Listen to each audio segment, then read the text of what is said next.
sabilillah untuk kepentingan kaum muslimin. Dilepasnya di padang rumput atau di padang gembalaan, apapun yang dimakan oleh kuda itu di padang rumput tersebut, melainkan akan ditulis pahala kebaikan dari setiap makanan yang dimakannya. Dan akan ditulis bagi pemiliknya pahala kebaikan sebanyak kotoran dan kencing yang dibuangnya. Dan tidaklah kali kekang menuntunnya ke tempat yang dicapainya dengan berlari melewati satu atau dua bukit, melainkan Allah Subhanahu wa taala akan menulis baginya pahala kebaikan dari setiap jejak langkah kaki kuda itu. Dan tidaklah penunggangnya melewati sungai, lalu kuda itu minum darinya, sementara ia sendiri tidak ingin memberinya minum, melainkan Allah Subhanahu wa taala akan menuliskan pahala kebaikan dari setiap air yang diminumnya. Demikianlah, ya, harta itu ada yang menjadi penyebab datangnya dosa atas pemiliknya. Harta itu ada yang menjadi sitrun, ya, tirai penutup, ya, dari kemaharan Allah Subhanahu wa taala atas pemiliknya. Dan harta itu ada yang menjadi berkah atas pemiliknya, mendatangkan, ya, pahala, menjadi aset pahala bagi pemiliknya. Kemudian ada yang bertanya, ya Rasulullah, fal khamur? Maka Nabi mengatakan, ma unzila alayya fil khumuri syai' illa hadhihi al-ayah al-fadha al-jami'ah. Faman ya'mal mithqala dzarratin khairan yarah, wa man ya'mal mithqala dzarratin syarran yarah. Ada yang bertanya pula, bagaimana dengan pemilik keledai, wahai Rasulullah?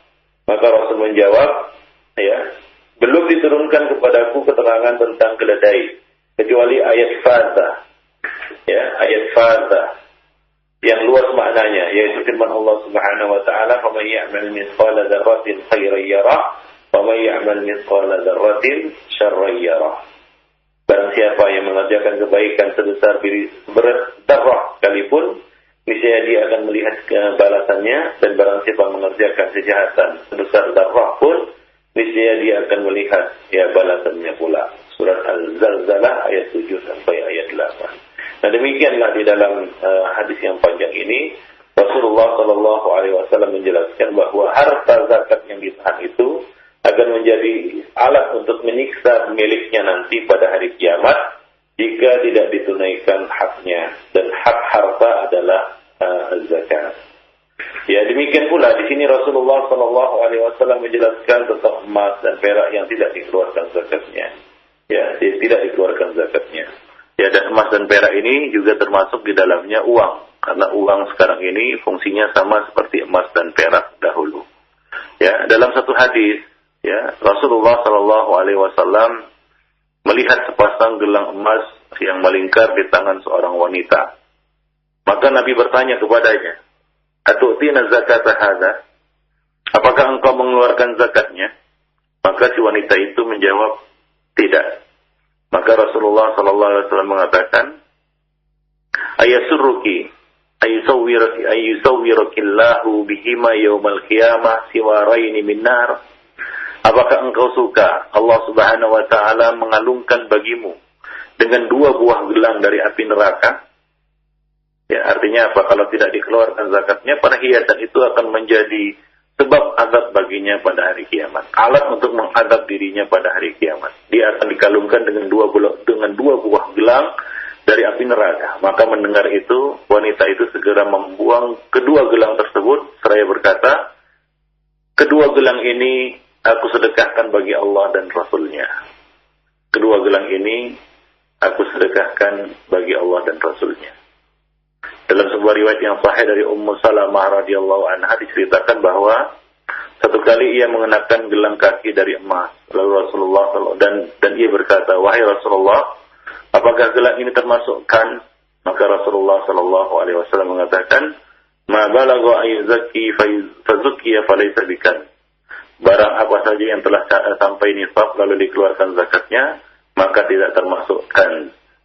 Jadi emas dan perak, ya, harta yang tidak dikeluarkan zakatnya, maka itu termasuk kan yang diancam dalam ayat yang kita bacakan tadi, surat At-Taubah ayat 34, ya, walladzina yakmizuna adh-dhahaba wal fiddah wa la yunfiqunaha fi sabilillah fabashshirhum bi'adzabin alim.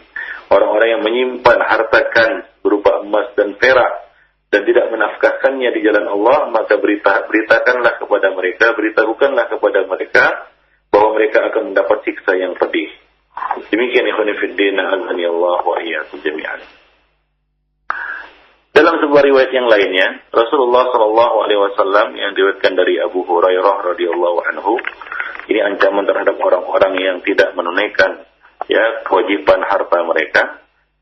Abu Hurairah berkata, Rasulullah bersabda, "Man atahu Allahu malan falam yuaddi zakatahu, mustila lahu maluhu yaumal qiyamah syuja'an aqra lahu zabibatani yutawwiquhu yaumal qiyamah thumma ya'khudhu bi lihzamatayhi yani bi sidqayhi thumma yaqulu ana maluka ana kanzuka." Barang siapa yang Allah Subhanahu wa taala titipkan harta, namun ia tidak mengeluarkan zakatnya, maka pada hari kiamat nanti harta tersebut akan dijelmakan dalam bentuk ular jantan. Sujaan, yaitu ular jantan yang ganas, memiliki 2 taring. Memiliki 2 taring yang terdapat pada rahangnya. Nah demikian. Yang akan mengalunginya, yang akan melilitnya. Kemudian ular tersebut akan mengambilnya dengan kedua rahangnya, yaitu akan melahapnya, akan memakannya dengan kedua rahangnya, kemudian berkata, "Aku adalah hartamu, aku adalah emas dan perakmu, aku adalah kanzmu." Yaitu harta yang engkau timbun dan engkau simpan dahulu, tidak engkau keluarkan zakatnya. Tidak engkau keluarkan zakatnya. Demikian ikhwan fillah rahimani wa rahimakumullah jami'an. Baik. Nah, kemudian Rasulullah membacakan ayat yang kita bacakan tadi, yaitu surat Ali Imran ayat 180, "Wala yahsabanna alladziina yabkhaluna bima ataahumullahu min fadlihi huwa khairan lahum, bal huwa syarrun lahum. Sayutawaquna ma bakhilu bihi yaumal qiyamah, walillahi mirasus samawati wal ard, wallahu bima ta'maluna khabir." Sekali-kali janganlah orang-orang yang bakhil dengan harta yang Allah berikan kepada mereka dari karunia-Nya itu mengira bahwa kebakhilan itu baik bagi mereka. Apa yang mereka simpan itu baik bagi mereka. Sebenarnya kebakhilan itu adalah buruk bagi mereka. Harta yang mereka bakhilkan itu akan dikalungkan kelak di lehernya di hari kiamat. Dan kepunyaan Allah lah segala warisan yang ada di langit dan di bumi. Dan Allah Subhanahu wa ta'ala mengetahui apa yang kamu kerjakan. Abdullah bin Mas'ud mengatakan, pemakan riba dan yang diberi makan pemakan riba, yang memberi makan pemakan riba, 2 saksi yang mengetahuinya, wanita yang mentato dirinya dan yang minta ditato, orang-orang yang menahan-nahan sedekah yaitu zakat, orang yang murtad setelah hijrah yaitu setelah dia masuk ke dalam Islam, dan adalah orang-orang yang dilaknat melalui lisan Rasul Muhammad sallallahu alaihi wasallam pada hari kiamat. Jadi ini adalah satu ancaman laknat, dan tentunya hadis ini memiliki hukum marfu walaupun lafalnya mauquf. Marfu'un hukman, mauqufun lafzan. Karena di sini Abdullah bin Mas'ud menyampaikan kepada kita satu ancaman, yaitu laknat pada hari kiamat, dan tentunya tidak mungkin perkara gaib ini diucapkan oleh Ibnu Mas'ud melalui logika ataupun berdasarkan logika beliau. Jadi salah satu di antaranya adalah orang-orang yang menahan-nahan zakatnya. Demikian juga dari Al-Ahnaf bin Qais yang mengatakan, "Aku duduk di majelis Quraisy. Tiba-tiba datanglah seorang laki-laki yang kusut rambutnya, acak-acakan pakaian dan keadaannya. Laki itu mendekati mereka lalu mengucapkan salam kemudian berkata, 'Sampaikanlah berita duka kepada orang-orang yang menumpuk-numpuk harta yaitu dengan berita duka berupa batu panas.'" Batu panas, yaitu radaf artinya adalah bentuk jamak dari kata radfa, yaitu batu yang dipanaskan, yang akan dipanaskan di neraka jahanam. Kemudian diletakkan di atas mata buah dadanya hingga menembus tulang bahunya. Lalu diletakkan di atas tulang bahu hingga menembus mata buah dadanya sambil ia menggelepar kesakitan. Nah, ini juga tentunya memiliki hukum marfu. Kemudian lelaki itu pergi dan duduk di salah satu tiang. Aku mengikutinya dan duduk di dekatnya, kata Al-Ahnaf bin Qais. Aku tidak kenal siapa dia, dan aku berkata kepadanya, aku lihat orang-orang tidak menyukai apa yang kau katakan tadi. Lalu ia berkata, sesungguhnya mereka tidak memahami. Ya, mereka tidak memahami apa-apa. Kekasihku berkata, ya, maka aku potong, siapa kekasihmu? Ia menjawab, Rasulullah Sallallahu Alaihi Wasallam. Demikian. Ia melanjutkan, hai Abu Dzar, apakah engkau melihat gunung Uhud? Aku melihat matahari, melihat waktu siang yang masih tersisa. Aku merasa barangkali Rasulullah Sallallahu Alaihi Wasallam akan mengutusku ke sana untuk satu kepentingan. Maka aku pun berkata, ya, aku dapat melihatnya. Kemudian Rasulullah Sallallahu Alaihi Wasallam berkata, ma uhibbu anna li mithla Uhudin dhahaba, unfiquhu kullahu illa thalathata dananir. Aku tidak suka andai kata aku memiliki emas sebesar gunung Uhud, melainkan akan aku infakkan seluruhnya kecuali 3 dinar. Ya, kemudian ia melanjutkan, sesungguhnya mereka tidak dapat memahami. Mereka hanya tahu ya mengumpulkan dunia. Demi Allah, aku tidak akan meminta dunia kepada mereka dan tidak akan bertanya tentang agama kepada mereka hingga aku menemui Allah Subhanahu wa taala. Ternyata laki-laki itu adalah Abu Dzar Al-Ghifari. Ya, Abu Dzar Al-Ghifari. Jadi, ikhwan fillah azani Allah wa iyyakum jami'an. Hadis-hadis tersebut menjelaskan kepada kita ancaman yang berat ya atas orang-orang yang memiliki harta, orang-orang kaya yang memiliki harta tapi dia tidak menunaikan kewajiban zakatnya. Ya. Jadi besar dosanya ya menahan zakat dan besar juga siksa dan hukumannya nanti di akhirat. Ya, harta itu justru akan menjadi wabal, akan menjadi malapetaka, akan menjadi alat untuk menyiksa dirinya ya pada hari kiamat nanti. Khonifuddin rahimani wa rahimakumullah jami'an. Ibnu Umar mengatakan, barang siapa menumpuk-numpuk harta dan tidak mengeluarkan zakatnya, maka binasalah ia. Ya, binasalah ia. Ya, dia akan binasa. Sesungguhnya hal ini sebelum turun kewajiban zakat. Ketika diturunkan kewajiban zakat, maka Allah Subhanahu wa taala menjadikannya sebagai pembersih bagi harta. Jadi zakat itu adalah pembersih bagi harta kita. Dan tidak mengeluarkannya justru akan mengotori harta tersebut. Ya, mengotori harta tersebut. Harta yang tidak dikeluarkan zakatnya akan termasuk al-kanz. Kanz itu artinya menumpuk-numpuk harta. Demikian ikhwan fillah rahimani wa rahimakumullah. Dan dalam hal ini ya, orang-orang yang menahan zakat hartanya ya, maka imam ataupun waliul amri boleh mengambil separuh hartanya. Ya, ini berdasarkan hadis Bahaz bin Hakim dari ayahnya, dari kakeknya, an abihi an jaddihi. Ya, ia mengatakan yaitu Muawiyah bin Haidah, dia berkata, aku mendengar Rasulullah SAW bersabda, fi kulli ibilin sa'imatin fi kulli arba'ina ibnatul labun, la yufarraqu ibilun an hisabiha, man a'taha mu'tajiran falahu ajruha, wa man aba fa inna akhidhuha, wa syatra ibilihi azmatun min azamati rabbina, la yahillu li ali Muhammadin min hasyai. Untuk tiap-tiap unta yang cari rumput sendiri, yang merumput sendiri, ya, yaitu saimah artinya dia mencari rumput sendiri, merumput sendiri, tidak disediakan oleh pemiliknya. Yaitu tiap 40 ekor zakatnya adalah seekor bintu labun. Bintu labun adalah anak unta ya, yang betina umurnya masuk tahun ketiga, itu namanya bintu labun. Tidak boleh dipisahkan dari perhitungan zakatnya. Barang siapa mengeluarkan zakat itu karena mengharap pahala, mu'tajiran, yaitu mengharap pahala, maka ia akan mendapatkan pahalanya. Barang siapa menahannya, maka kami akan mengambil zakat itu darinya beserta separuh dari unta yang dimilikinya.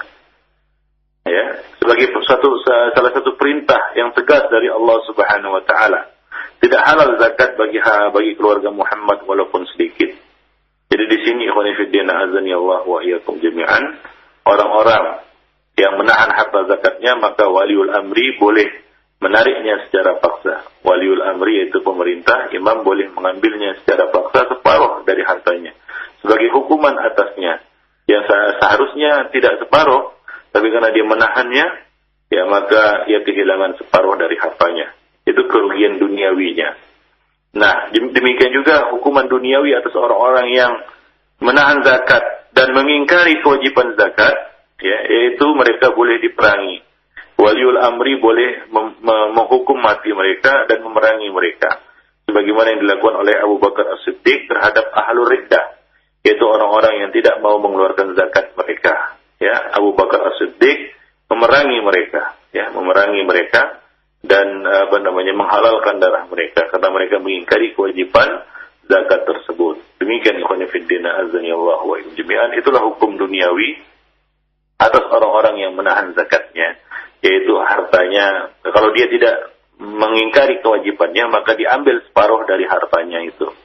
Ya, kalau dia mengingkari kewajibannya, maka waliul amri ya boleh memerangi mereka.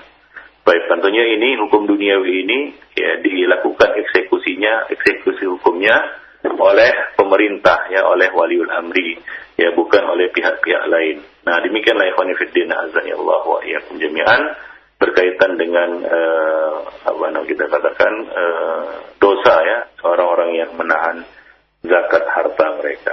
Maka dari itu ikhwan fillah hendaklah kita perhatikan apakah ada hak orang lain pada harta kita. Wa fi amwalihim haqqun lis-sa'ili wal mahrum, dan pada harta mereka terdapat hak baik bagi orang-orang yang meminta maupun orang-orang yang tidak meminta. Ya, maka sudah selayaknya bagi seorang muslim untuk mengaudit dan menghitung hartanya. Jangan-jangan dia termasuk orang-orang yang sudah wajib zakat tapi karena tidak pernah menghitungnya, tidak tahu, ya, atau lalai atau mengabaikannya, maka dia mengabaikan kewajiban yang agung ini. Akibatnya adalah dia bisa jatuh dalam ancaman yang kita sebutkan tadi, ikhwan fillah rahimani wa rahimakumullah jami'an. Ya, kalau kita lihat sekarang ini, ya, banyak ya orang kaum muslimin yang mengabaikan kewajiban ini karena mereka satu tidak tahu menahu, ya, tentang zakat. Bagaimana cara mengeluarkan zakat? Ya, bagaimana cara mengeluarkan zakat? Berapakah nisab dan apa itu haul? Sebagian dari mereka tidak tahu menahu apa itu nisab, apa itu haul. Nah, kemudian ikhwan fillah azani Allah wa iyyakum jami'an, sebagian dari mereka ada yang tahu, tapi sikap kikir dan bakhil menahan mereka untuk mengeluarkan harta mereka itu. Ya, kikir dan bakhil ini. Allah Subhanahu wa taala telah mencela orang-orang yang kikir dan bakhil. Dan Allah mengatakan dalam surah Al-Ma'arij, innal insana khuliqa halu'a idza massahu asy-syarru jazua wa idza massahu al-khairu manu'a. Ya, sesungguhnya manusia itu diciptakan bersifat keluh kesah lagi kikir. Apabila ia ditimpa kesusahan, ia berkeluh kesah. Apabila ia mendapat kebaikan, dapat harta, dapat rezeki, dapat karunia, maka ia amat kikir. Wa kana al-insanu qatura. Qatura itu artinya kikir, ikhwan fillah. Dan adalah manusia itu adalah orang-orang yang kikir. Ya, manusia itu adalah makhluk yang kikir. Jadi ada sifat kikir dalam diri kita yang harus kita bersihkan. Ya, yang harus kita bersihkan dengan ya mengeluarkan infak dan melatih diri untuk berinfak dan bersedekah. Baik. Ya, Rasulullah juga telah mengatakan dalam satu hadis, ya, syarru ma fi rajulin syahhun hali'un wa jubnun khali'un. Sifat yang paling buruk pada seseorang adalah kikir dan keluh kesah serta takut dan pengecut. Ya, syahhun hali'un, jubnun khali'un. Itu sifat yang buruk sekali. Kikir dan suka berkeluh kesah, mengeluh dan mengadu kepada makhluk, tidak kepada Allah Subhanahu wa taala, serta takut dan pengecut, ya, jubnun khali'un. Dan Rasulullah juga mengatakan la yastami'u barud fi sabilillah wa dukhanu jahannam fi jawfi 'abdin abadan wa la yastami'u asy-syuhhu wal imanu fi qalbi 'abdin abadan. Tidak akan berkumpul debu fi sabilillah dengan asap jahannam pada diri seorang hamba, dan tidak akan terkumpul sifat kikir dan iman pada hati seorang hamba selamanya. Jadi mukmin itu bukanlah orang yang kikir dan bakhil, ikhwan fillah. Ya, jadi salah satu penyebab orang-orang itu menahan harta mereka, tidak mengeluarkan zakat, adalah karena mereka memelihara sifat kikir ini pada diri mereka, ikhwan fillah rahimani wa rahimakumullah jami'an. Dan salah satu juga perkara yang menahan manusia yang mengeluarkan zakat adalah tamak. Ya, tamak. Ya, Asma binti Abi Bakar menceritakan bahwa